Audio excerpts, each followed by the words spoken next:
Good evening, everyone. I'm Councillor Phil Haisler, Cabinet Member for Planning, Parking, Highways and Transport.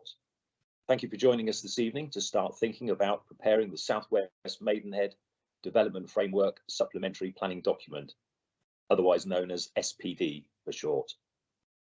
A document that will develop our placemaking aspirations for the South West Maidenhead area. This is the first of 3 events starting to explore the issues and helping us develop the thinking. Tonight, we will be focusing on the issue of community needs. The scope and location of the South West Maidenhead development area provides an opportunity to help meet our borough's considerable housing and other needs in a coordinated, comprehensive and more sustainable way by delivering the right mix of homes, including much needed family and affordable housing. It also provides an opportunity to deliver a high quality environment, maintaining a high quality of life, one that's well integrated into the existing community and benefits from the right balance of on-site community facilities and infrastructure, together with new employment space, improved walking and connectivity, and enhanced public access to open space that everyone can enjoy. This is preferable to the alternative of speculative and piecemeal developments, well away from towns and villages within the green belt.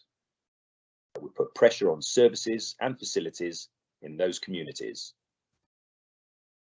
As with all development, areas of any size, there is always a balance to strike, the practical constraints in order to meet local needs.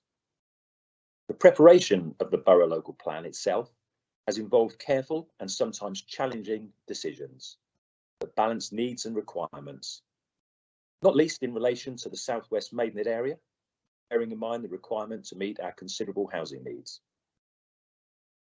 The adopted borough local plan has set the vision to create a rounded, high quality place where people will want to live and enjoy living. My important message to everyone is that I would encourage you, as we move on to the next stage in the planning process, to please get involved in helping to inform not just the SPD for the area, but the planning applications that will come forward to ensure that the vision for a high quality place becomes a reality. After the upcoming presentation, there will be a chance to submit questions via Teams for planning officers to kindly answer during this event. After the event, please do submit your comments and feedback via the form on the council website, so they can be fed into the SPD process. A link to the web page will be placed in the chat function on Teams. We welcome constructive engagement to ensure we fully capture and understand the key considerations in preparing the SPD. There's a deadline. Please submit comments by the 27th of April 2022. This is really important because we have deadlines to meet. Now, we're aiming to conclude this session at 8 p.m. So any unanswered questions will be posted on the council website. So just because we don't get around to them tonight, please don't feel that they've gone unanswered. They will be. I'm now going to hand over to Ian Manctolo to set the scene for preparing the SPD. Ian is from the Planning Policy Department, and he will introduce as we go through. Thank you very much. Over to you, Ian. Good evening, everyone. As Councillor Haisler has said, I'm Ian Manctolo. I'm a Principal Planning Officer in the Planning Policy team. And what I'd like to do is, I suppose, set the scene really for the South West Maidenhead SPD work. And I'll just share my screen and share a presentation with you, which we'll run through as the first part of this evening. If someone could just confirm they can see the presentation. I'm getting some nods, that's great. Okay. So we have three sessions. This is obviously the first of 3 sessions that we're sharing with you, starting to explore the issues around the preparation of the supplementary planning document for South West Maidenhead. And as Councillor Haisler has said, the first one is going to focus on community needs, and then there are a couple of other sessions one relating to connectivity next Wednesday, and then the following week on sustainability and the environment. And really the purpose of these sessions is to sort of help us to understand in more detail the issues around the area and how that will affect and should shape our sort of place-making aspirations for the South West Maidenhead area. And it's an opportunity for us to share some ideas, early ideas in terms of the formulation of the SPD. I think it's also a good opportunity just to kind of take stock and remind ourselves of what the new borough local plan does say about the South West Maidenhead area, and in particular the sites, the development sites within it, and hopefully a good opportunity for you to share what you think is most important in terms of the planning for these areas, and particularly around the three themes that we'll be discussing across these three sessions. So in terms of just the format of this evening, we'll start with this sort of short session for myself, setting the scene. That's really looking at the background to the local plan, what the supplementary planning document will do, what it's going to cover, and a little bit to say about what the plan says about South West Maidenhead area. And we'll then have an opportunity for some initial kind of question and answers on that presentation.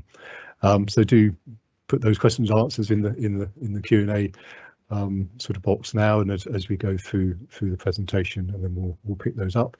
Then I'll ask Ian Gillespie, another colleague in the policy team, to do a presentation on the more specific issue of community needs, and then we'll have another Q&A session after that. And we will try and answer as many questions as we can tonight. There may be some that we can't answer in detail tonight, but we will definitely make sure there are written answers put on the council's website in due course, so you can see those as well. So you can give us feedback both tonight through the chat bar, through the Q&A. There could be comments as well as questions, and by that response form that Councillor Hayes mentioned on our website. Just to mention, we are recording this session, and we'll make that recording available to you via our website and our YouTube channel. And obviously we'll be capturing all the questions that are in the Q&A boxes on the screen that you'll see. And we have a number of planning officers and officers on hand to help answer the questions tonight. So we may pass some of the questions that we see in the Q&A box to various officers to answer those questions when we get to that point. So moving on, and obviously the reason really what we're here is to move on from the fact that the borough local plan was adopted on the 8th of February. The borough local plan delivers much needed land for housing and for jobs, for employment, and the infrastructure that's required to support those homes and jobs as well. But it's also important in protecting areas from development, particularly green areas from development. We believe it's a plan that will deliver sustainable development across the borough over the next decade or so. And it is a really important document in guiding our decisions, our planning decisions, particularly our decisions on planning applications. It's the key document really that informs those decisions. So clearly that is now in place, and we're now moving on to the next stage of the planning process for South West Maidenhead. You may be aware, perhaps from the press or from social media, about a legal challenge to the local plan. And just to let you know that when a local plan is adopted, there is a 6-week period for persons who are agreed by the plan to make an application to the High Court. The council has been notified that a legal claim regarding the adoption of the plan has been lodged with the court.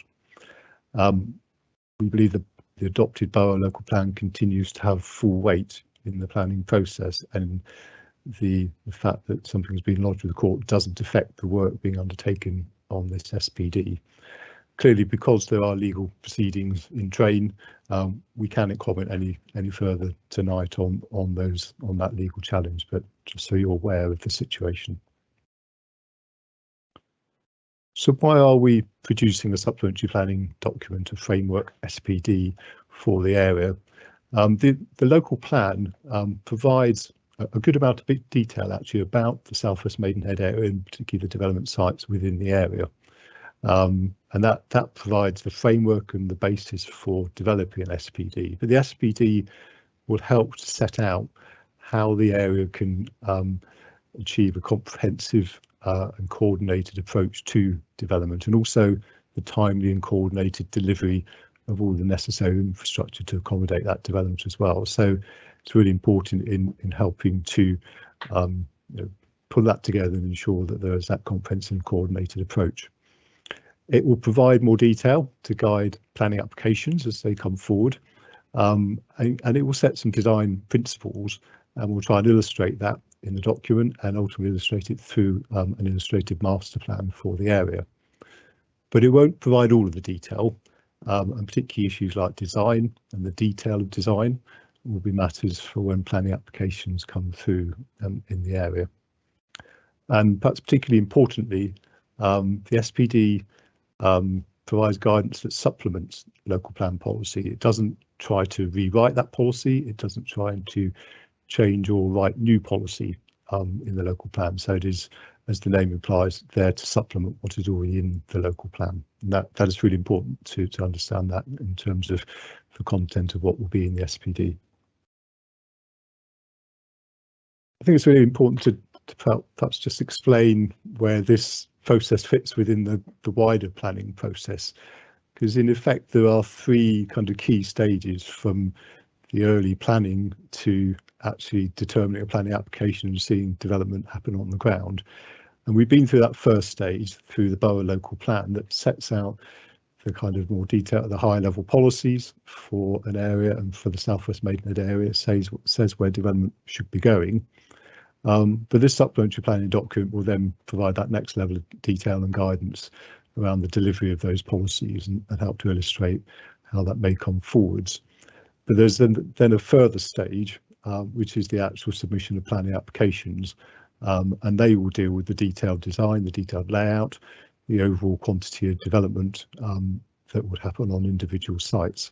So we're kind of part way through that planning process, and it also means we're kind of part way through an ongoing process of engagement and consultation with yourselves as residents and the community. So there was a lot of consultation on the local plan itself, and part of that included a placemaking study for the Southwest Maidenhead area, where there was some consultation on and involvement engagement on that. Obviously now we're starting the early engagement and discussions on the SPD, and there will be further consultation when we publish a draft SPD in the summer. But even after that, as developers start to bring forward our schemes, they will consult and engage initially probably at what we call a pre-application stage. So share their schemes, their initial thinking before they submit their planning applications with residents and community. And ultimately there will also be consultation, more formal consultation, when those planning applications are submitted. So there's a series of opportunities to get involved in helping to shape the detail of what comes forward in the area. We're keen that we progress in a timely manner with this supplementary planning document, partly because we do expect planning applications to be coming forward, and so it's important that we move on and provide the framework for those through this SPD process. And I'd say planning applications in plural, because I think we expect there to be a number of planning applications relating to the area concerned, not just one. And then that takes us on to what is the area that the supplementary planning document will cover. And this plan just tries to illustrate that in broad terms. So it's really bounded at the northern end, the top end, by the town centre, the railway line and the station, and to the south at the bottom by the M4 and junction 8-9. So the area the SPD will cover is the red line that you can see on the plan here. Now that is a slightly wider area than the main development sites that are perhaps the focus of what we're looking at. So the main development sites are the housing site that's referenced in the local plan as site AL13. That includes the golf course to the north of Harvest Hill Road. Harvest Hill Road runs through the middle of the site, but there's housing land that's allocated in the plan to the south of Harvest Hill Road as well. But it also includes an employment site, so a site for industrial and warehousing development, AL14 is the reference in the plan. that is on the other side of the A308M that obviously joins both of these sites. There's a third area, Braywick Park, which is allocated in the local plan, but it's allocated not really for housing or employment development, but essentially for green infrastructure and for sport and leisure facilities and so on. And Braywick Road, just to help you orientate further, runs down between AL13 and Braywick Park. But the connections between the housing site, the employment site, and particularly with the connections to Braywick Park and the facilities there, and also Ockwells Park on the other side of the A404M, are really important, and that's why we want to ensure that we look at those through this SPD process. At the start of any sort of exercise like this, it's really important that we understand the issues that we're dealing with, understand the constraints from a planning and environmental point of view. I guess it's important also to emphasise that we're not starting from scratch here. The work that was done on the local plan, including the placemaking study I mentioned earlier, looked in detail at those issues, got some feedback from stakeholders and community on some of those issues, but also looked at those kind of technical planning and environmental constraints that are all factors that we need to consider when we're preparing plans for an area like this. There are lots of issues identified in the placemaking study report, and you can see the report on the website, on the South West Maidenhead website, part of the website. Just a few issues that came out as particularly strong themes there, you can see on the screen there, but there are all sorts of issues, and some of those are, I suppose, strengths and opportunities, and others are threats, and there's a SWOT analysis you can read in the report there as well that starts to go into those things, and we'll be reflecting on some of those things as we take this work forward. So what does the local plan say about the placemaking area, so that red line area that I talked about? Well, it kind of says it at three different levels really in the local plan. First, there's a vision for the area that is set out in the plan. There is a strategic policy that's referenced QP1B. Now that sets out some really important principles and requirements for the area, and some of those are listed there on the screen there. I suppose I would highlight in particular the importance of a comprehensive and coordinated development of the area, particularly with multiple land ownership and developer interests across the area, but also about securing a genuinely high quality and sustainable development, a balanced and inclusive community in the residential area in particular, and ensuring that the right infrastructure is developed at the right time. And that's not just about the roads and the walking and the cycling, but it's about community infrastructure like schools and community facilities, and also the green infrastructure as well, and the green areas. So there's a wide range of infrastructure that needs planning into an area like this, and getting the timing right is also really important. So those principles are set down in the plan, and then for the three specific sites, so the housing site AL13, the triangle site, the employment site AL14, and the Braywick Park site, there are specific what's called pro formas at the back of the local plan, which provide much more detailed and specific requirements for those sites. They're quite lengthy, and that's why I say there's a good sort of framework there already in place to inform this next stage of planning. So to just give you a bit of an example, the pro forma for the AL13 housing site has something like 30 odd specific requirements. I've not listed them all here on the screen, but I've just highlighted a few that relate to initially community needs around two distinct neighbourhoods, about having a local centre, primary and secondary school provision of affordable housing.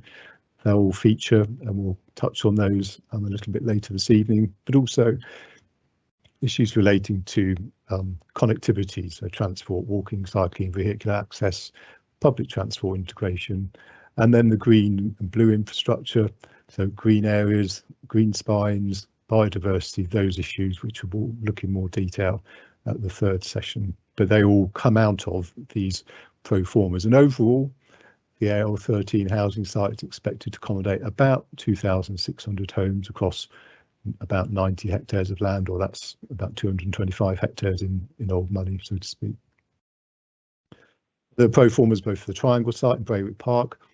On the triangle site, I suppose the thing I particularly highlight, it's quite a large area again for those of you perhaps familiar with the site, but it is also has constraints that mean not all of it can be built on, partly because of where the greenbelt boundary is drawn, partly because of flood risk areas within the site as well. So it's important particularly to highlight those, and there are a number of more detailed requirements again set out in the pro forma.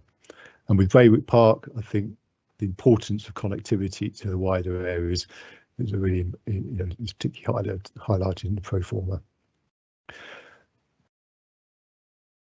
At this point, I'm going to stop. That's, I suppose, setting the scene really to then move on a little bit to talk about community needs. But we'll go to the chat bar and start to look at what questions are coming in and try and answer as many as we can now. Thank you.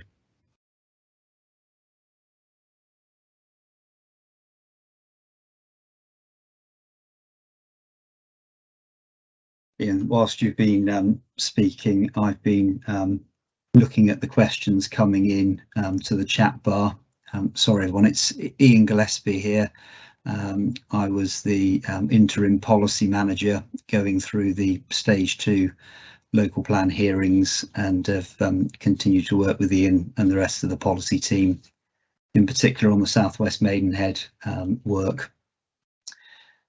So we've had quite a few questions come in, and I can pass some of these around. So the first one, I think, Ben, from Achieving for Children, we've got a question around why are we proposing a secondary school on Southwest Maidenhead, and also will Newlands School be moving to the golf course site? Okay, thank you, Ian. Yes, I'm Ben Wright. I'm the School Places and Capital team leader at the Royal Borough.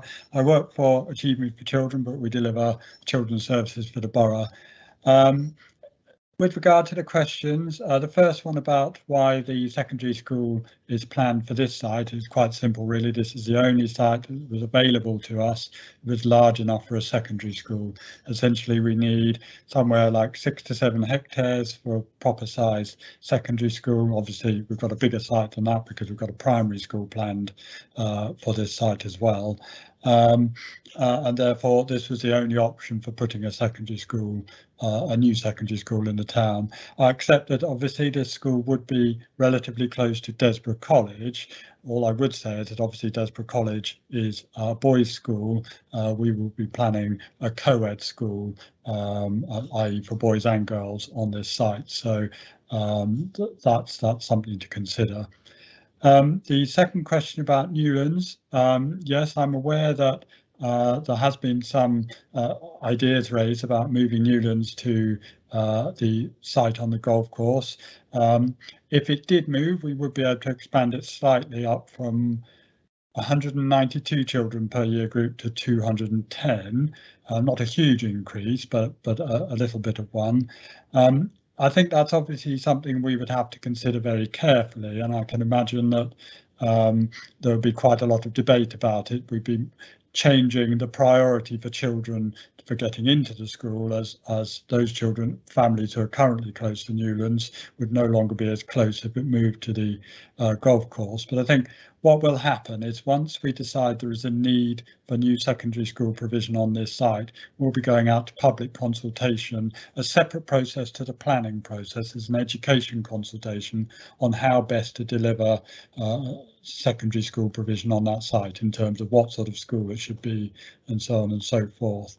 It's probably worth me saying at this point, I don't anticipate a new secondary school going on that site for some time, simply because of where we are with the demand for school places at the moment. Obviously, what we don't want to do is open a school and have it empty. So I don't anticipate a new secondary school on that site in, for the foreseeable future, frankly, but we would be looking at primary school provision much earlier. I just thought I'd say that as in case it comes up later. Thank you, Ben. So moving on to another question: why has the number of new homes increased from 2,000 to 2,600 new homes? I think I can help with that one. In the local plan that was submitted for examination, the southwest Maidenhead area was split into, or certainly the residential area was split into two separate allocations. One allocation to the north of Harvest Hill Road and a second allocation to the south. And those two allocations together were proposed to accommodate 2,380 homes. So only slightly less than the 2,600 now proposed. And I think the small increase is a result partly of the allocation becoming slightly larger in the revised plan to take in a bit more land on the eastern end south of Harvest Hill Road, and it was also to make sure that we were making most efficient use of the land available to minimise the overall amount of greenfield stroke greenbelt land needing to be released for development in the local plan.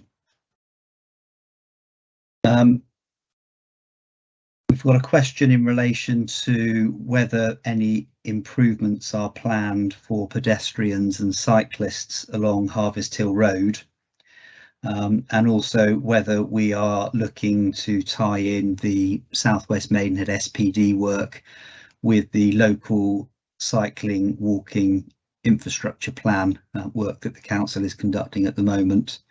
I don't know whether Ian Manxlow, you want to respond on that question? Yes, happy to come in on that question. In terms of the Harvest Hill Road area, it's obviously that's a road that goes through, as I said, the sort of centre of the housing site. So it is a sort of road corridor that we're looking at a bit more closely as part of some of the early work in preparing the SPD, and certainly the role of pedestrians and cyclists along there is going to be really important in terms of how that road is treated when you've got kind of major development on either side. So yes, we would expect some provision for cycling and pedestrians to be sort of worked into that, and it's a principle that we'd want to sort of set down through the SPD process. So it's a really important point, and it's a really good opportunity to enhance the connectivity of the site in terms of the walking and cycling network, and that links to the second part of the question, that yes, it is really important that the kind of the wider connectivity of the site from a walking and cycling perspective is kind of factored into the work on the walking and cycling plan, the LC WIP as we kind of loosely refer to it. And there will actually be more said about this in the next session, because we'll go into a little bit more detail in the session next week about how we can, what are those important kind of connection points, and how does that link to the wider aspirations of the cycling and walking plan. But yeah, really good point to raise. Thank you. Thank you, Ian. We've then got a couple of questions which relate to the green belt. So how can the plan be said to be protecting green areas when there are proposals to build on the green belts? And a second question around when can a planning application be made for building on the green belt? So in terms of the second question there, I think that may be more widely about when can a planning application be made for development at Southwest Maidenhead, given that we're currently working on a supplementary planning document. And the position is that the landowners and developers are able to prepare and submit planning applications before this SPD has been adopted, but they will, through this process and through discussions, be aware of the priorities and the objectives for the council, and of course we'll also have the adopted local plan policy framework and the requirements set out in the policies and in the pro formas. So there's already quite a clear framework setting out what the broad requirements are for the Southwest Maidenhead area. And in terms of the first question on the green belts, we are clearly wanting to protect some of the green areas within Southwest Maidenhead, so Rushington Copse in particular. there is a pro forma requirement that that area is protected, and that will be reinforced through the SPD work. But I think it's a general comment that Ian Manctelay was making about we do need to accommodate the borough's development needs. We are, through our policies and proposals, looking to accommodate those development needs efficiently, optimising the use of the green belt land that has been released for development, but inevitably on those areas which have been allocated for development, there will be a loss of greenfield land. That's the practical consequence, clearly, of allocating those sites for development. In terms of, I think there's a comment that some of the graphics are quite hard to read, and we will be putting these presentations up online. But if any of the images are perhaps a bit small, I'm sure we can do something on the version that we publish to perhaps expand some of those images so they're a bit easier for people to see. And then there's a question around biodiversity net gain and whether that's going to be achievable given the scale of development proposed at South West Maidenhead. Ian, is that one that you want to pick up? Yes, sure. So yes, well, one of the requirements both in that strategic policy and actually in the pro forma for the sites is to secure biodiversity net gain, and this is a topic we'll come back to in the third session actually, where we'll look at that in a bit more detail. But I suppose the bottom line is that through I suppose collectively looking at this across the different landowners and across the sites and within the wider placemaking area, then that is the objective, to secure net gain. There are ways, if necessary, to perhaps offset some of that gain, but the first objective has got to be to try and secure it within this area. And those are sorts of discussions and the details that we will need to work through with the respective developers. And this is something that is coming in at a national level through the Environment Act that was enacted last year. That net gains should be secured through new development, and there are I suppose ways of kind of calculating this. So there's something called a metric where basically developers will need to assess the value of the biodiversity on their site at the moment, assess the value of their new scheme, and by doing that, then you can start to assess whether they're securing the net gain, and that obviously will become a discussion with the developers if they need to secure additional biodiversity to achieve that overall net gain. So the methods are now achieving this, I think, and yeah, we'll be working through that, particularly when the more detailed schemes come in, but we'll be setting down, I suppose, some of the principles of how they should approach that in the SPD. Thank you, Ian. We've got a question around permanent traffic diversion from Braywick Road to support east-west connectivity between the sites. I'm afraid I'm not entirely sure what is meant by that question.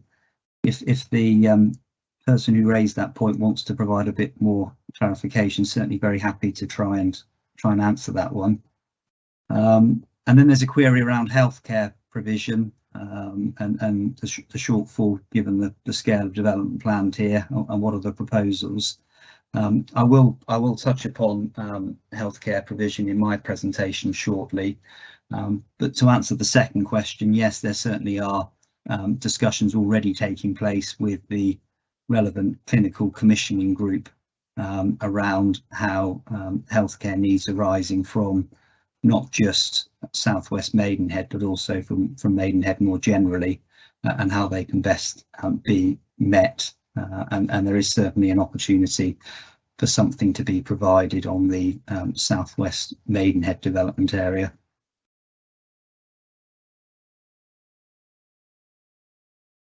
There's a follow-up question then on the schools. I don't know whether you just want to reply to that in the chat bar, or you can reply now if it. I can reply now. Yes, sorry, I can see what I did there. Working at assumption at the moment is that the new secondary school will be co-ed, but we're obviously aware that there is interest in the potential for moving Newlands to the new site. So we'd only be talking about one new secondary school site.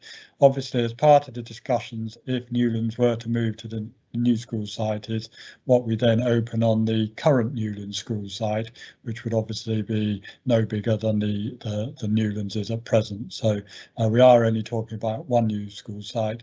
Working assumption is that it's a co-ed, but we will be obviously considering if Newlands can move in the future. There's while I'm on, I may as well answer the other question further down about the number of children attending schools. I think they mean in Maidenhead in general who don't live in the area. Yes, that's certainly the case. At secondary, we do import children, but of course we export children as well, particularly into the selective schools in Bucks and Slough. They don't quite tally up. We do import slightly more children than we export. And obviously when we come to decide whether there's a need for a new school or when we need that new school, we do take all of that into account.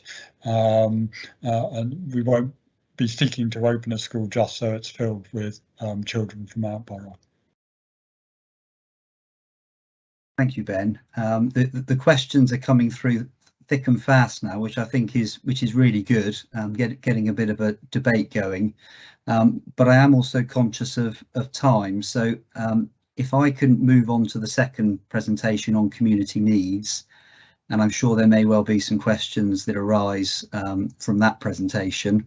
And then we should hopefully have a good half an hour or more at the end to either pick up on some of these questions from the first session or to work through the questions you may have on the presentation that I'm about to give.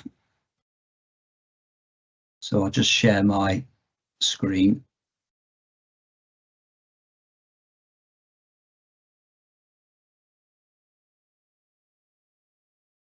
Everyone see that okay? Yeah, I'm getting some nods. So as Ian Maxwell has explained, this is the first session of 3, and this evening I'm going to provide a little bit more detail on community needs and considerations for the SPD process.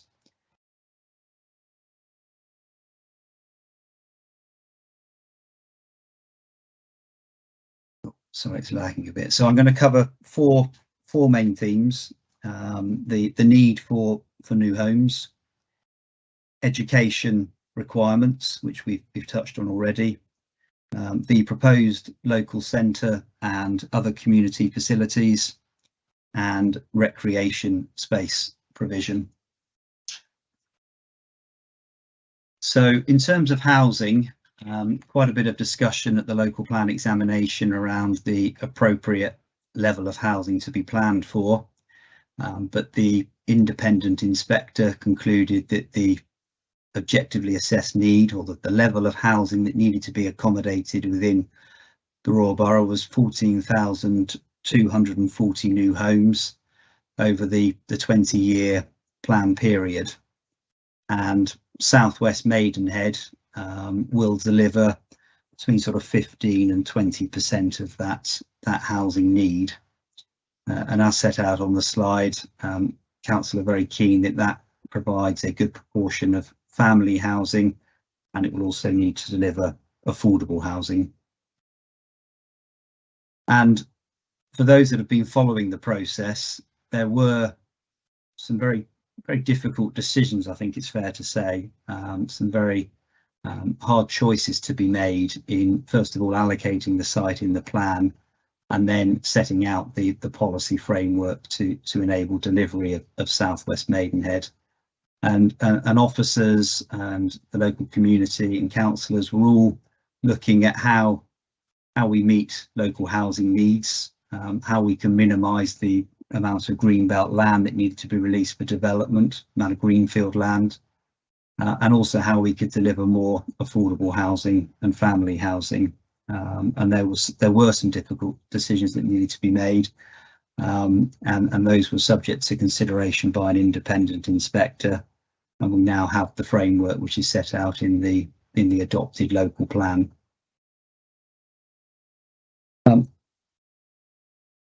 the comment earlier, I'm assuming this slide may be a bit small on some people's screens, but I can talk you through the principles that it helps show. So at the northern end of the image, you have the grey sphere, which is showing the town centre, with Maidenhead Station, the red dot. And at the southern end of the image, you have the M4 with junction 8-9. And this is a indicative plan which shows how the form of development will change as you work your way through the site. So starting at the town centre end, this part of the site will be orientated towards the town centre to take advantage of the proximity of the facilities and services there, as well as Maidenhead Station. And building heights and densities and typologies will reflect those in the town centre, and that principle is set out in the pro forma for the in the adopted local plan. And then as you move down through into the site, the orange sphere is labelled here as Harvest Hill neighbourhood. And that straddles Harvest Hill Road, so there is development north and south within that neighbourhood area. There will be some higher density development around the proposed new local centre to support the vibrancy of that area. But as you move away from the local centre, the densities will reduce, and that is where we are looking at accommodating the majority of the new family housing within Southwest Maidenhead.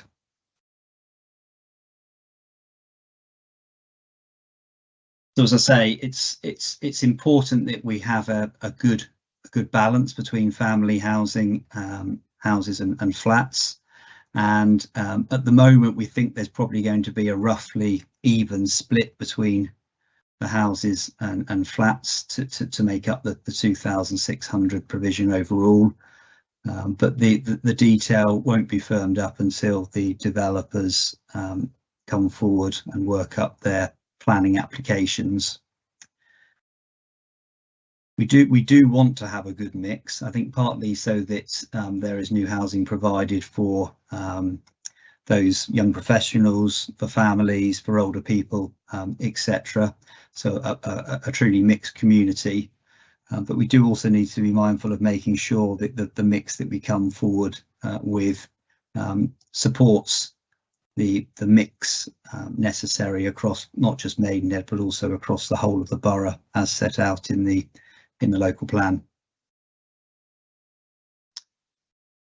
We often get asked the question, what do you really mean by affordable housing? Well, it's actually defined at the national level as homes for sale or rent for those whose needs are not met by the market. And a lot of work was undertaken to support the local plan preparation, including in the strategic housing market assessment, to try and understand what the affordable housing needs were in the Royal Borough. And that work was supplemented by local data, looking at the priorities on the council's housing register. There are different types of affordable housing, social rent, affordable rent, shared ownership, and some other forms. So social rent is a form of accommodation where the rents are set based upon a national formula, which looks at the value of the property and relative income levels. The affordable rent product is where the rent is set at up to 80% of market rent, but it can be lower than that. And then shared ownership, been around for some time now, where you buy a proportion of the property and you rent the other proportion. And as I say, there's some other low-cost home ownership products that are out there as well. And in terms of the rented homes, they're nearly always managed by registered providers or housing associations. So there's quite a strong policy framework for affordable housing in the BLP. So 30% of the new homes at South West Maidenhead will be affordable, and set out in the table in this slide is the tenure mix in the council's local plan policy, policy H03, and as you'll see, 45% social rented, 35% affordable rented, and then 20% in the other category. We are hoping, given the mix of units at South West Maidenhead, that we will be able to achieve a good proportion of family affordable housing. And then just in terms of a couple of other requirements relating to the housing provision, there is a requirement in the local plan that 5% of the market housing is either self-build or custom build. Self-build tends to be where somebody acquires a plot, a service plot, and then are able to design and build their own house on that plot. And custom build is where there's an opportunity for them to influence the property whilst it's going through the build process. And then finally, we have also got requirements in the local plan in terms of higher accessibility standards. So 30% of the homes are to be delivered to an accessible and adaptable standard. So that makes those homes more suited to people at all stages in life in terms of accessibility. And then 5% are to be to a higher standard to make sure that they're fully wheelchair accessible. Ian Mantelow touched on the issue of design in his earlier presentation. We're not going to be through the SPD process designing how these new homes are going to look, and we're not going to be in any detail looking at the layout of the development. It's going to be guiding principles, which will then be picked up by the developers in their planning applications.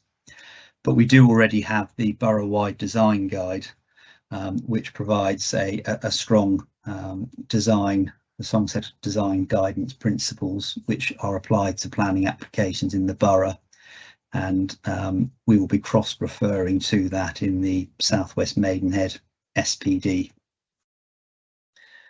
I think the final point to emphasise, though, is that at the national level and at the local level, there is now a real emphasis on the importance of high quality design and the creation of high quality living environments, and that's certainly something that's aspired to at South West Maidenhead.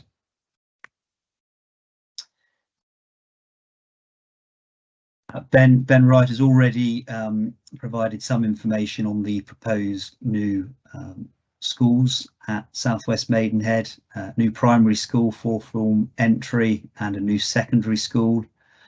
We are looking at co-locating those schools, so they'll be on a sort of a single site, and the idea is that they will be sharing some facilities, mainly outdoor play space, and possibly an all-weather pitch as well. The primary school, as Ben has explained, is mainly to serve the South West Maidenhead development, so therefore hopefully lots of opportunities to encourage local residents to walk and cycle to that new primary school, and we'll be certainly making sure that it's well connected by footways and cycle paths. And then the secondary school provision will serve the development, but also help ensure that there are enough places across the town as a whole, as Ben has explained. And we're expecting the primary school to be delivered earlier in the development, and as Ben has said, the secondary school a bit later. And then with Ben started to discuss some of the sort of wider design principles, and this point I've already raised about making sure that we have sustainable access to the schools is really important. What can we do in the design process to make these highly accessible to those on foot and by bike, and possibly by public transport as well, and do what we can, I think, really to discourage people turning up by car to drop their children off.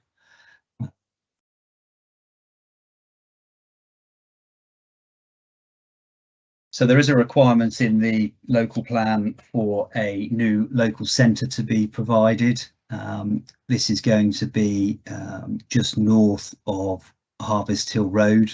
I haven't got a firm location, but that's the broad location for it, on the golf course land, and it will. The policy allows for a range of uses, but it's a local convenience provision offer, so basket shopping, and then we've got listed on this slide a range of other potential uses. I've mentioned the possibility of a health facility being accommodated within the local centre.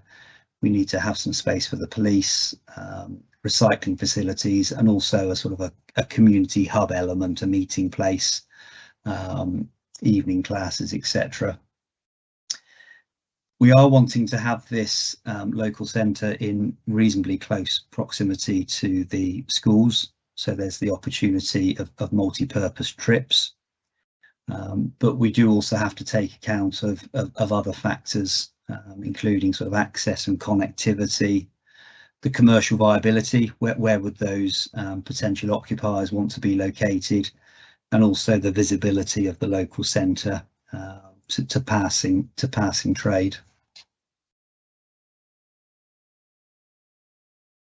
And this plan just shows indicatively where the local centre, the blue dot, might be, which is just north of Harvest Hill Road, and then the two schools, as I say, in close proximity.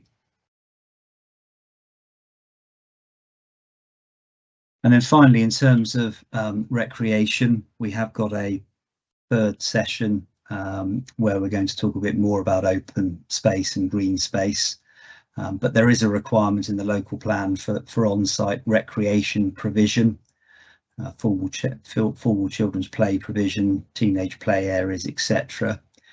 But one of the really important principles to emphasise is that we're looking at how we can enhance the connectivity to existing green spaces, Ockwells Park and Braywick Park, and that's a really important part of the strategy. So on-site open space provision, but also seeing whether we can make those two large existing open space areas more accessible to the new residents of South West Maidenhead.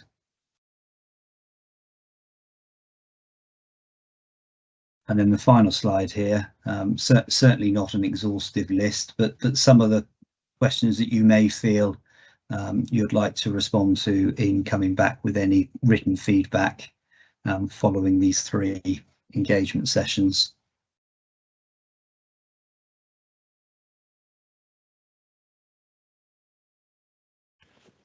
Right, thank you very much, Ian. It's Ian Maxwell here again, and I've just been skimming through the questions coming through in the chat bar whilst Ian has been talking.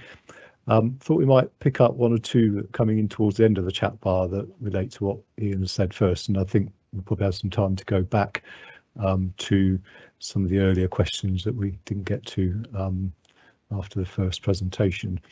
Perhaps just starting on the sort of issue of housing. There's a question here around affordable housing and how they'll genuinely serve the needs of our town, given the high house prices and the sort of level of discount that you tend to achieve through affordable housing. And perhaps I'll just comment on that one. I mean, Ian highlighted in his presentation about the different types of tenure of affordable housing, different forms of affordable housing that we can seek to secure through negotiations and agreements with developers, and the Borough Local Plan, as Ian highlighted, set out a sort of indicative level of those different types of tenures, and particularly there's a fairly high proportion of the social rented housing, which tends to come in at well below that 80% of market value or market rate. So I think those in particular, those that element of affordable housing would perhaps be much more affordable than those that are somewhat closer to the market level. I think the other thing I'd say is there is still, I suppose, an objective, and it's partly also in the council's corporate planning, its housing strategy, to have, I suppose, provision at different levels, if you like, in affordable housing, so people can step from one level to the next as they sort of progress, if you like, in the housing market. So there probably is still a role for some that are closer to the market value, but there's certainly a fairly high priority to achieve a good level of the social rented housing that Ian was talking about. And just for that question, there was a question around, can you confirm the maximum height of the blocks of flats that will be built on the northern site, or the northern part of the area? And we know the local MP has expressed their views about flats on the golf course site. I wonder, Ian Gillespie, whether you could perhaps kick off with that one, but maybe others who might want to contribute from the team in the background. Thank you, Ian. So there was some discussion about this through the local plan examination process, and one of the ways in which we'll be looking at this further is through the Tall Buildings Supplementary Planning document.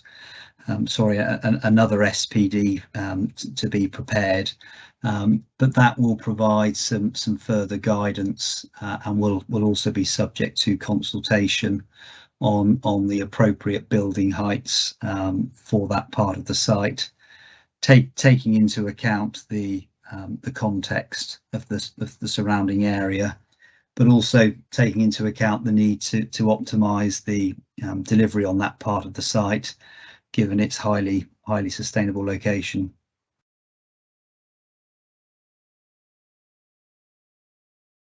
Great, thank you, Ian. There's just the further question relating to affordable housing and whether developers will be able to submit applications with lower than the required 30%, or with a tenure mix that doesn't meet sort of the council's expectations. I mean, clearly the developers can, if I just take this one, developers can clearly submit a planning application, and they will submit what they think is appropriate. But when they submit their planning application, they must have regard to what is set out in the local plan in terms of the policies in the plan, and for instance, those detailed site pro formas that I talked about for the individual site allocations for the southwest Maidenhead area. And when we determine those applications, we have to determine those applications in accordance with the plan, unless there are good reasons for not doing so. The technical term is if there are other material considerations that kind of dictate otherwise. So there would need to be some very good reasons for why, for instance, 30% affordable housing couldn't be delivered on the site. And when we prepared the local plan, we did viability work to check what would have been an appropriate level of affordable housing on this area, given the other infrastructure requirements that we'll be expecting developers to provide. So we believe 30% is a viable sort of position, and you know, we'd expect the applications to come in and deliver that. So just looking through other questions here, there's a couple of questions and comments really around air quality that have come through, and how we'll deal with the air quality issue. I don't know, Ian, whether you can just comment generally on air quality. It may be an issue we just come back to in the later session, the third session, but just how the SPD and perhaps how the local plan has dealt with the air quality issue to date, and what might happen at a later stage. Yeah, again, it was certainly one of the matters that was discussed at the local plan examination process, and quite a bit of sort of testing, I suppose, of the evidence that the council has submitted on air quality. But it will be a matter to be picked up at the planning application stage where necessary. And I think one of the questions in there was about sort of air quality and pollution during the construction phase. And there will certainly be conditions, and the developers will need to produce construction management plans and the like to ensure that that shouldn't be an issue for local residents during the construction phase. Great, thank you very much, Ian. There are again one or two questions around sort of the transport and traffic sort of theme. Again, some of these I think we'll pick up when we come to the next session. Question around the parking per house and what will be delivered there, and that's really around parking standards, and we have parking standards in place that we would apply. So it's a fairly kind of, not necessarily the level of detail we get into in an SPD, but we'd be referring to perhaps the standards that do apply in the borough and making sure that developers are aware of those. Questions about access points and particular question about pedestrianisation of the lower end of Schopenhangers Road instead of forming a vehicular connection from Schopenhangers through the golf course entrance. I don't know, Ian, whether you can help with that or possibly others on the team. It's not one that I can probably help with, but Ian, perhaps you can help.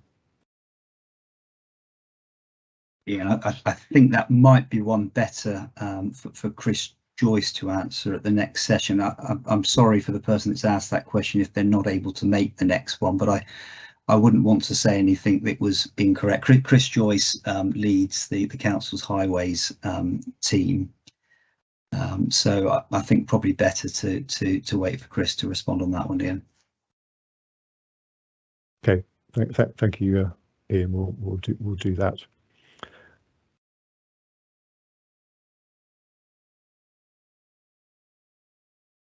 So there's a few at the end, and there's some that came earlier around the kind of consultation process, partly about the format of this session, the opportunities for perhaps engaging in a different way that involves and ensures that kind of all aspects of all people in the community can contribute, and also kind of related question about Carla Holmes, who obviously are in the joint venture with the council on the golf course site and what engagement they'll be doing.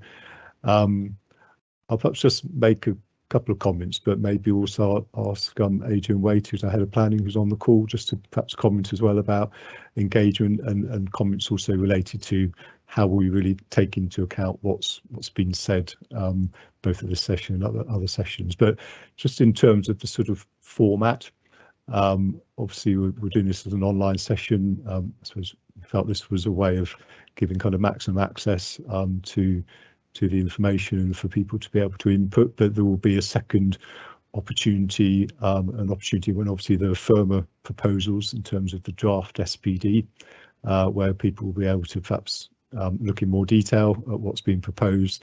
It's sometimes easier when you've got something firmer to consider to then be able to respond to what was on the table, so to speak. And I'm sure that there will be some sessions in public in some shape or form that will enable people locally to look at the plans and how it affects our local areas. So we'll look at different ways of doing this for the next stage when there is a draft SPD to look at. And whilst I can't speak for Carla Holmes, as I suggested in the presentation, we would expect Carla and other developers who will be bringing forward planning applications to do their own local consultations to share their emerging schemes as well. So a combination of this process with the SPD and then subsequent engagement on planning applications, I think will ensure that people get a number of opportunities to contribute to helping to shape what comes forward on the site and in our local area. Adrian, I don't know if you want to just say a little bit more about how we, I suppose, take account of what's said now and at sort of later stages, and the value of doing this at this stage.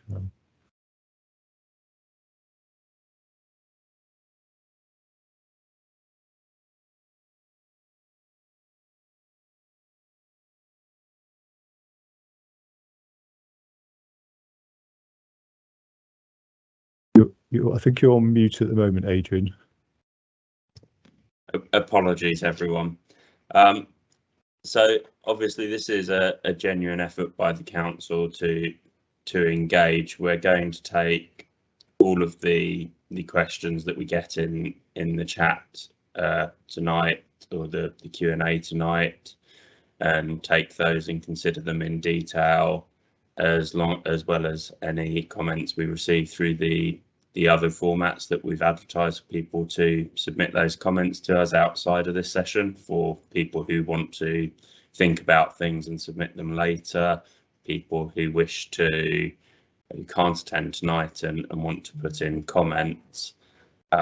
We will, as we prepare the SPD, look at all those comments and talk about how we've addressed them. It's fair to say, and we should be honest and open about this, this is an SPD to provide guidance in the remit of the development plan policy that's already been adopted. So there are constraints around what we can do, and there are many people who will have views on the development, and there are many people who will have different views, people who have different priorities and stakeholders to listen to. So we will listen to everyone, we will take into account everyone's comments, and we will think about what the best balance of addressing things is. I can't guarantee that every single person who provides a comment will get exactly the outcome that they wish for, but I can guarantee we will look at them, we will think in the round about how best to meet needs, and we'll be transparent about how we do that. Great, thank you very much, Adrian, for that.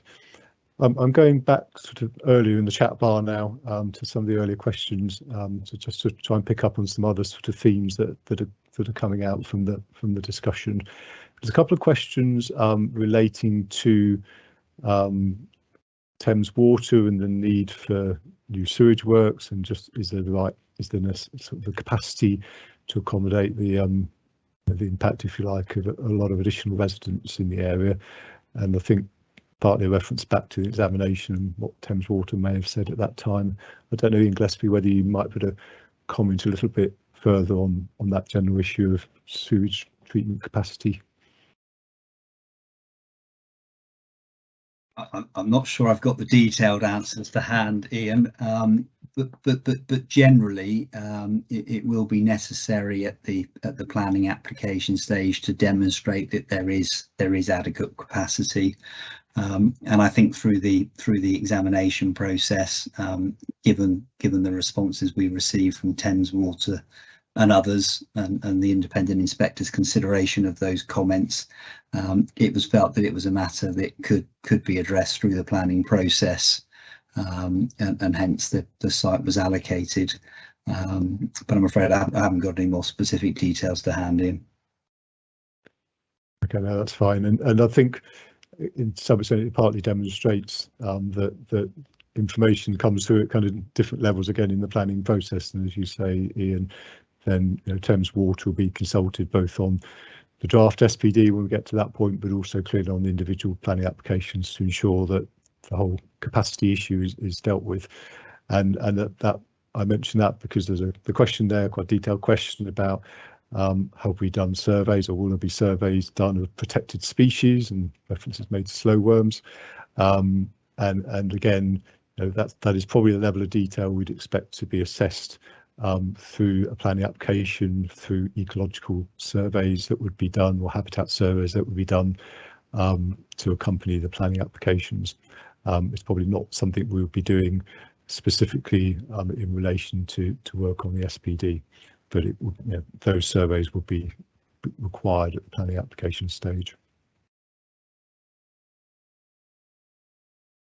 Okay, just working our way through the list. There's a question about the release of Greenbelt, and obviously that really relates back to the local plan process, so we probably won't go into the detail of that, but obviously that is a matter that was fully considered through and by the planning inspector as part of the examination of the local plan, and she felt that there were the necessary circumstances to release land from the Greenbelt, and hence these sites appearing in the plan as allocations, and us now looking at those in more detail.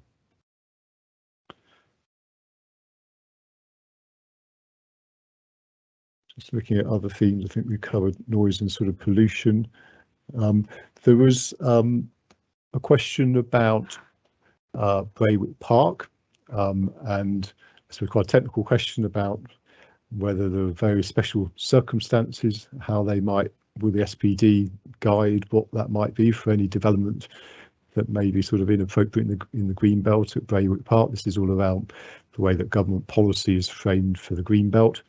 I think the simple answer is I don't think we'll be trying to set out any very special circumstances in the SPD. Those are matters of judgment on individual applications and not the sort of thing that you would normally provide guidance on in an SPD or necessarily even in a local plan. So those are very particular issues that are considered on an application by application basis. There was a comment around the issue of, I suppose it relates to design and to, in particular, will additional housing lead to increase in crime, and how would we, I suppose, address that through the planning process? We've got Rob Smith from HIAS, who's working with us on the urban design sort of aspects of the SPD. I don't know, Rob, whether you can just comment in general terms about how in the planning process and in, I suppose, when we get to a more detailed design, particularly through the planning application stage, how issues of, say, crime are kind of addressed or could be addressed. I don't know if you can help us on that. Yes, Ian. I think, well, first thing to say would probably that the way we would approach the design principles to be written in the SPD would be picking up some of these elements. So issues like overlooking of streets, sort of lighting of public open spaces, and the sense of place, so that people feel safe in their environments, would be the kind of principles that would be looking to set out for the neighbourhoods when we're preparing that material to go into the SPD. And as you say, planning applications themselves would have to respond to those principles and show how they're delivering a safe, successful place for their application areas.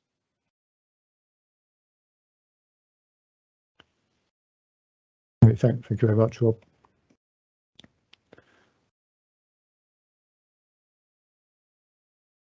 There's one or two more comments around biodiversity and how we might achieve net gain, biodiversity net gain, with the sort of scale of development, and whether the council should be the ones assessing biodiversity rather than the developers. I think I would just I suppose highlight that is something we would expect the developers to undertake those assessments, and in fact the government have recently been consulting on how the whole net gain approach should be dealt with at a kind of national level and in a consistent way, and they certainly anticipate that it will be the developers who would go about undertaking those assessments, but using the particular tools that are provided at a national level to make sure that they are assessed in a consistent sort of way. So that's how I think we would ensure that any sort of biodiversity assessments are accurate, because they follow a sort of established and national methodology. There's a question around will there be sufficient guidance on standards of green and blue infrastructure in terms of the applications that then come in for the placemaking area. Rob, again, I don't know whether you can just say a little bit more about how the SPD can help with guidance on green and blue infrastructure, and I'm conscious you're looking at that a little bit in terms of from a design perspective.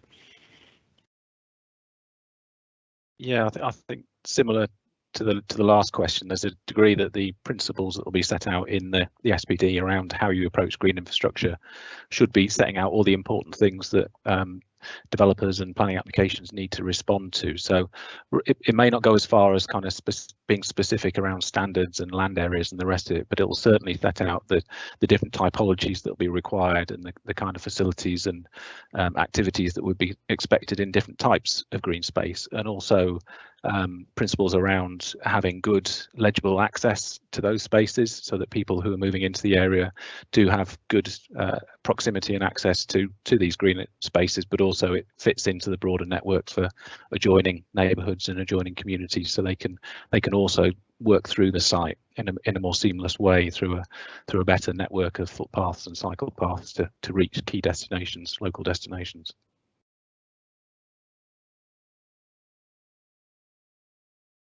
Thank you very much.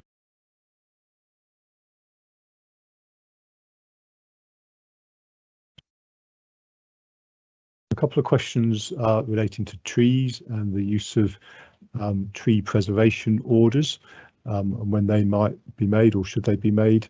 Ian Gaspar, I don't know whether you want to perhaps comment more broadly around the issue of trees and the retention of trees and the loss of trees. It is something, again, we'll come back to a little bit in the third session, but perhaps some initial thoughts on that topic.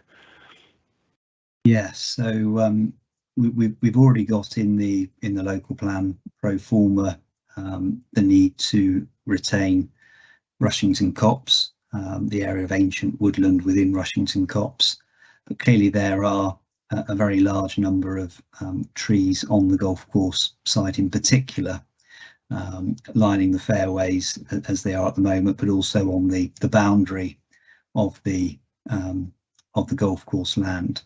And I think there unfortunately has to be an acceptance that quite a few trees are going to need to be felled to accommodate the scale of development planned.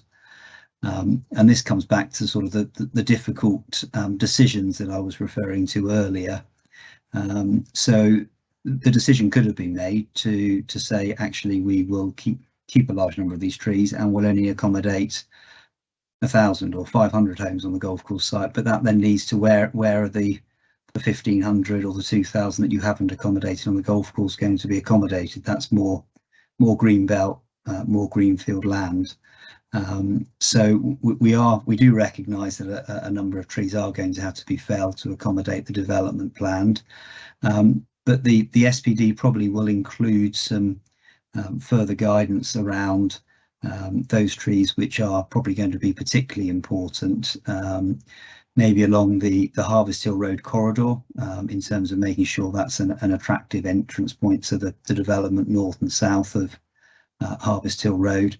And also importantly, of course, the boundary trees, because that will be part of the separation, as it were, between the planned new development and the existing development, particularly to the west along Desborough, along Shopping Hangers Road, and to the east as well, and to the north at the very northern end of the golf course. So we do see the particular importance of those boundary trees, and of course retaining as many of the high quality trees as we can within the golf course site in particular, to provide an ready to go mature landscape setting. But as I say, the reality is, to accommodate the planned scale of development, a large number of trees will need to be removed.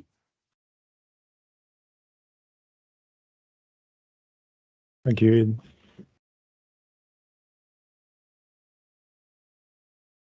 A couple of questions coming in towards the end around, I suppose, parking and the volume of traffic, I suppose, that we'll have from the development. I think this is a topic we'll kind of come back to in more detail next week. But I suppose in terms of a general observation, I think something I briefly touched on in presentation, then without getting into the detail of parking standards, the location of this development and its proximity to the town centre and its proximity to other facilities, particularly to Berwick Park and the leisure centre, does mean that it's a development that lends itself to encouraging walking and cycling and I suppose use of other modes than the car. I'm not going to say people are going to stop driving and stop getting into cars, but it does provide opportunities to provide some clear alternatives that people can use, and I think securing good quality alternatives is a really key objective for the development of this area, and certainly something we'll want to be highlighting in the SPD to ensure we kind of maximise the opportunities, if you like, of the location of the site. But we'll explain a little bit more in the next session around some of the thinking around that, and actually some of the impacts that there will still be on the road network and how they might be mitigated.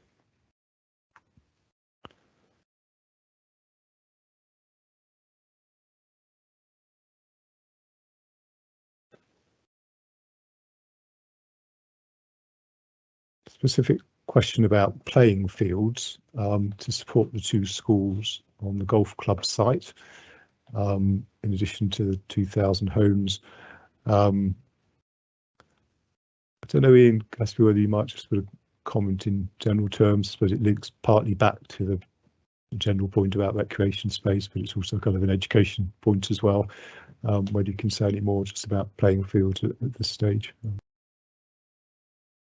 Yeah, so we've already had some discussions with Ben Wright and his colleagues around how the school site might work, and looking at how the 2 schools, the buildings for the 2 schools, as well as the outdoor space, playing fields, all-weather pitches, could be accommodated within the proposed site. And there's further work to be done there, but we have a requirement in the local plan for a 9.2 hectare site for the 2 schools, and we are looking at the options within that sort of size of site, and then in addition to the schools, clearly we've got the other uses of the local centre. This green spine running down through the development, other community facilities, etc. So there is a recognition that there is a lot to fit within the golf course land and on land south of Harvest Hill Road, and that's all part of the discussion for the SPD process in terms of the types of housing that we're going to be providing, the balance between flats and houses. And also the heights, which I know has been picked up in some of the comments and chat bar. What are appropriate heights, and height does have a bit of a bearing on development density and the overall capacity of Southwest Maidenhead. Thank you very much for that, Ian. Just 1 or 2 more questions come in. Some of these are themes that I think we've touched on already. There's a question about whether development will result in a new electoral ward, or will wards being redrawn. That's a good question. I don't think we know the answer to that, and certainly not aware of any plans, but if there are any colleagues on the call who can help further with that, then do just chip in. But I think I'm seeing some shaking of heads. I think it's probably not something we can answer at the moment, and it obviously takes you into the whole issue of electoral boundary reviews and so on, which is quite a complicated process in itself, but I'm not aware of anything on that at the moment. Ian, I think it's fair to say that we haven't had any discussions on that at the moment. The site, the main site, falls within Oldfield Ward as it stands at the moment. Whether there would be any need for any review because of the number of residents that would then live in that ward, but that's something not for us to decide on at this stage in any case.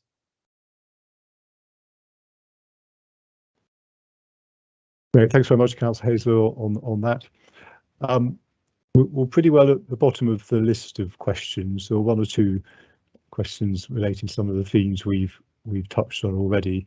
I'm conscious of time, getting close to 8 o'clock, and I do just want to share a couple of slides just to explain sort of next steps in the process. But any questions we haven't picked up in the course of the discussion over the last half an hour or so, then we will obviously make sure we answer those questions in writing on the website in the coming days.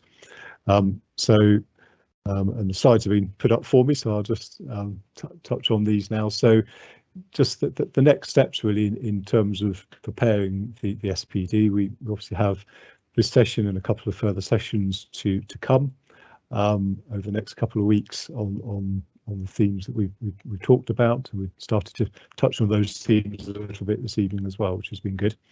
We'll be reflecting on the feedback you give us, both from these sessions and what you send in writing through the form on the website, but also just discussing with perhaps some of the more technical stakeholders both these issues and other issues that we think are important in terms of putting the SPD together. And during the sort of May-June period, we'll be drafting the SPD with a view to taking that to the Council's Cabinet meeting towards the end of June, asking the Cabinet to agree a draft of the document for public consultation in the summer. So that consultation will probably start in early July.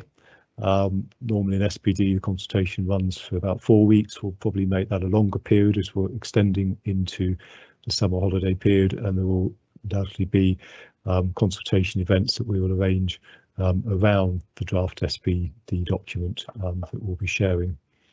The timetable then will depend to some extent on the range of issues that have been raised through that consultation and any further work we need to do to address those issues. At the moment we're trying to aim to finalise the SPD during the autumn, and we do think it's important to be fairly timely in the preparation of SPD because of the likelihood of planning applications coming in due course, and really important that this document, as we develop it, helps to shape those planning applications that we see from the various development interests in the area. So we'll be producing the document as a council, but clearly in partnership both with yourselves and in consultation with yourselves and other key stakeholders, and with the landowners and promoters or developers as well, because it's important that they understand what our aspirations are for the area and can reflect that in those planning applications that we bring forward. So if we just move on to the final slide, thank you. So just a reminder that the next couple of events, next Wednesday, session where we'll focus more on those important issues around connectivity, particularly transport, and then the sustainability and environment session on the 13th of April. Notice that is a slightly later start time for that session. But do please go on to the website. There's a link there to an online form where you can find some more comments around these 3 themes. Do that, please. Encourage you to do that and get those comments in by the 27th of April. If you want to put some comments in now, having heard this session, and want to put some more comments in later once you've heard the other sessions, that will be fine too. It's easy to fill out that form, and you can see the website reference for where you go to access that form and other information. So at that point, I'll just stop and perhaps just hand over to Councillor Hazer to just say a few words in closing. Thank you very much. Thank you very much, Ian. Thank you everyone for your constructive questions and contributions this evening. It's been very beneficial. And just to repeat what Ian has just said, I do hope that you will attend the remaining 2 sessions covering connectivity on the 6th of April and sustainability and environment on the 13th of April. So get those dates into your diary. And please remember, again, you can share your comments on the online form on the council website, and 27th of April is the deadline for that. I'd like to thank all the residents for getting involved in this process, just this evening and the future sessions that we're going to have, and the planning team for their presentations and comprehensively answering the questions. The comms team for organising the meeting this evening. So thank you very much, everyone that's got themselves involved in this.